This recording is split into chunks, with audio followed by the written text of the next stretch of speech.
Over the past year, 3 U.S. states have joined the growing number of states legalizing recreational marijuana within their borders.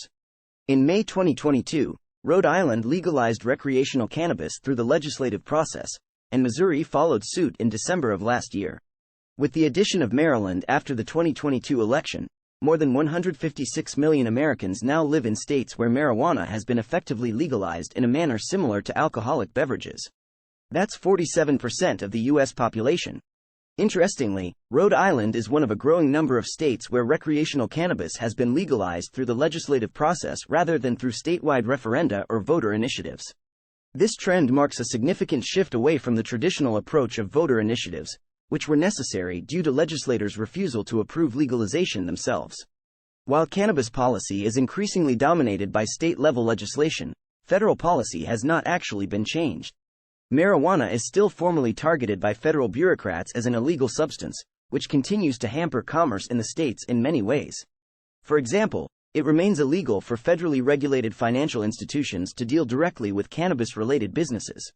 Despite this, many congressional delegations from states where recreational cannabis is legal have shown an unwillingness to support federal efforts to reassert greater federal control of cannabis policy.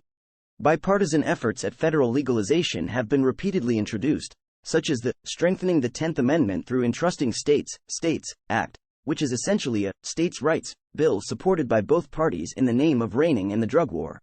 These state-level movements to ignore or oppose federal policy are rooted in ideas of federalism, decentralization, and the 10th Amendment of the Bill of Rights.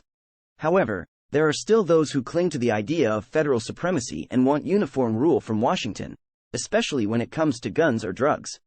Despite this, state-level legalization has effectively meant marijuana has become de facto legal in nearly half of the country, illustrating the potential for success with state-level legal efforts at weakening or nullifying federal law.